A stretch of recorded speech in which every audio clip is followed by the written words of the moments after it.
Hello everyone, and welcome to the series where I go skate by skate and demonstrate how I tied all of my skates that I have owned in the history of me owning skates, minus the ones that I don't own anymore.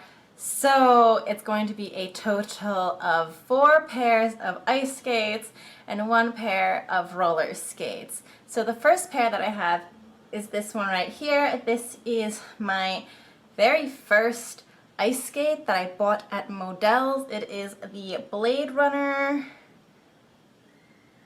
by Rollerblade. I don't know what model this is, but the reason why I'm holding it so disgustedly is because I bought it in, I think, like my teens, and I meant to learn how to roller skate. I meant to learn how to ice skate back then, but then I never ended up doing it, and these sat in my closet for more than 10 years. And so the plastic part of the heel, like the heel and the sole, are so old that they have started to degrade. And so when you touch it, it's sticky, which is why I'm like holding it like so precariously like this, because I don't want to touch it. But that said, I'm about to show you how to tie it on my bed that I sleep in at night. So it doesn't really make any sense that I'm being so like skeeved out by this skate. So for skating, I really like these when I first learned how to skate because I didn't really know what I was doing. These were really cheap. I think they were $50 or $60, and they worked fine. Okay, like, don't let anyone tell you that you should never wear these. They worked just fine for me because I was really just skating in a straight line. I wasn't doing anything fancy. I wasn't learning any elements, and they worked just fine. I will say that I don't weigh that much. If you are a person who is a little bit heavier, I really don't think these are ideal, just because the boot itself is actually really flimsy. And when I see children wearing this boot who are obviously lighter than me, you can see their ankle like buckling like this, and they don't weigh that much, and you never want like you to be standing in a skate like this. This is not good. You have to be standing straight up and down in your skate. I didn't have that problem, so these worked just fine for me.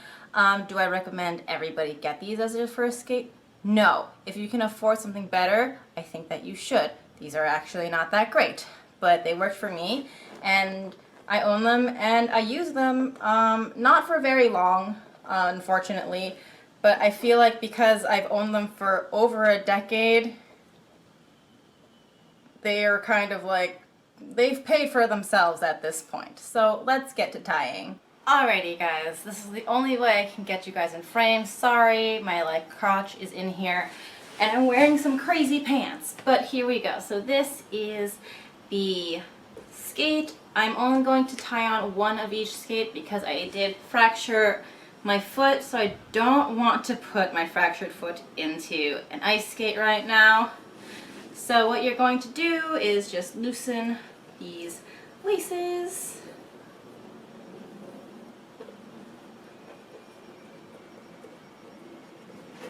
Pull the tongue out, stick your foot inside. And I should also mention that I'm not wearing the correct socks because this is just for demonstration purposes. So you're going to put the tongue back right in the center, and then you are going to just tie them like you tie sneakers. Oh my goodness, these are so soft.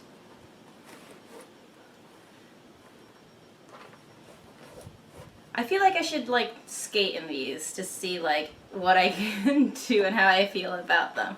Alright, so once you get to here, as you can see, the skate is not super supportive. It's really soft. So what I would do at this point is just tie it as tight as I can at the ankle. And then I would just go around and down on the hook. Around and down.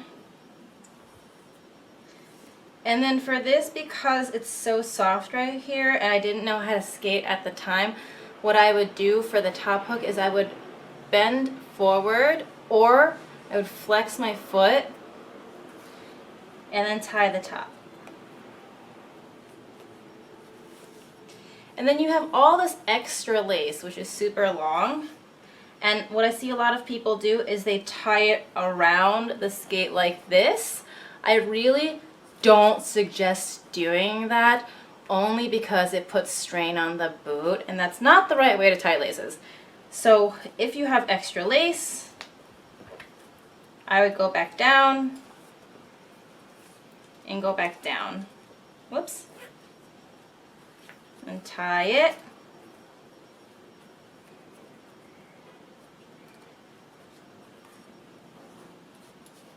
And if you still have extra lace like this, you don't want to leave it, because as you can see, it's longer than the blade, and if you skate on it or step on it while you're skating, things could end badly.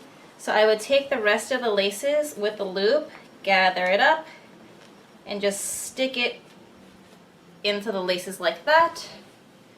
And that is how I tied these lovely Blade Runners. These look crazy. But as you can see, like, they're actually not that bad now that I'm like wearing them. Like, I can move my ankles side to side and forward and backwards, but it's not like collapsing, you know, like this. I can still stand up straight in these. We should give them a whirl sometime. Cute. Alright guys, so that was how you tie these. Honestly, now that I put them on, they're not really half bad, to be honest. They have more support than I remember them having. I guess because I'm so used to the boots that I have now. And honestly, these are the skates that you want to wear multiple pairs of socks with, because chances are they probably don't fit you.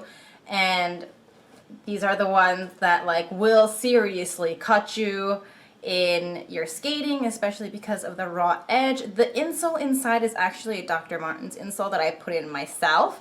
It did not come with this insole. But to make it just more comfortable and honestly like fit better, because while this is my shoe size, it was too big for me.